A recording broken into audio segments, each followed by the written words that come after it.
মার্কিন বৈদেশিক সহায়তা বন্ধ হয়ে যাওয়ায় ভাটা পড়েছে যুক্তরাষ্ট্রের ডিজাস্টার অ্যাসিস্ট্যান্স রেসপন্স টিমের কার্যক্রমে।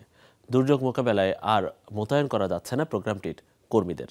সংশ্লিষ্ট সূত্রের সাথে জড়িত একাধিক ব্যক্তির বরাত দিয়ে এই তথ্য জানিয়েছে আন্তর্জাতিক বার্তা সংস্থা রয়টার্স। দাবি, এরই মধ্যে বিভিন্ন দেশে কর্মরত প্রোগ্রামটির বেশ কয়েকজন কর্মীকে ওয়াশিংটনে ফেরার নির্দেশ দেওয়া হয়েছে।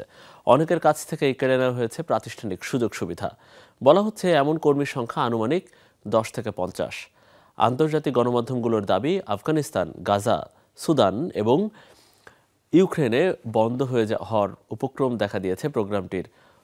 যুক্তরাষ্ট্রের ডিজাস্টার অ্যাসিস্ট্যান্স রেসপন্স টিম, যা ডার্ট নামে পরিচিত, এর উচ্চ প্রশিক্ষণপ্রাপ্ত কর্মীরা 24 থেকে 48 ঘন্টার মধ্যেই যে কোনো দেশে যে কোনো দুর্যোগ মোকাবেলায় কাজ শুরু করতে সক্ষম।